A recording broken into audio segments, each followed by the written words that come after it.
Სიამაღლობელი პატიმრობაში რჩება, ასეთი გადაწყვეტილება მიიღო ბათუმის საქალაქო სასამართლომ. სხდომა დაახლოებით 9 საათს გაგრძელდა, მას ბრალდებულის ესწრებოდა.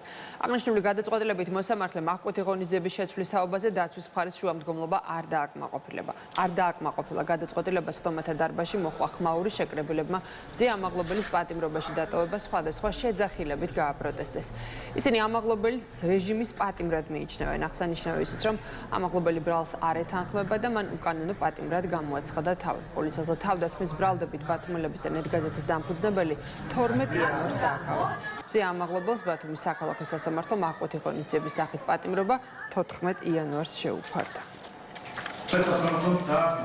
ბათუმის საქალაქო სასამართლოს სისხლის სამართლებთა კოლეგიის 2025 წლის 14 იანვრის განჩინება ბრალდებულის მიმართ აღკვეთი ღონისძიების სახით პატიმრობის გამოყენების თაობაზე დარჩეს ძალაში აღნიშნული საავტომობილო განჩინება შეგვიძლია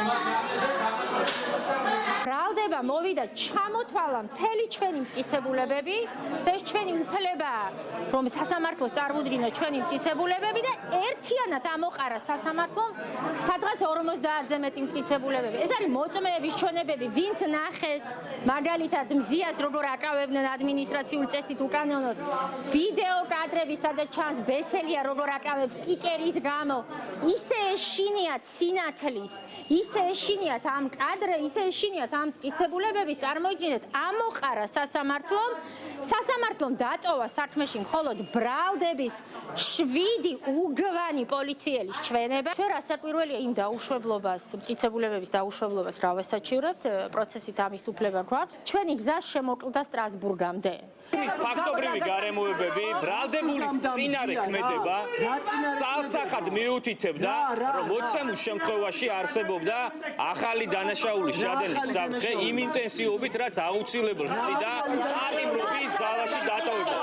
აღნიშნული გაიზიარა სასამართლომ და პატიმრობა დარჩა ზალაში. ბევრი ასეთი გადაწყვეტილება წარმოადგენს ადვოკატებმა, რომ ზიას ქმედება სილა, რომელიც მან პოლიცმაისტერს გაარტყა სახეში, არ არის სისხლის სამართლის წესით დასჯადი ქმედება, ის საერთოდ არ არის სისხლის სამართლის დანაშაული.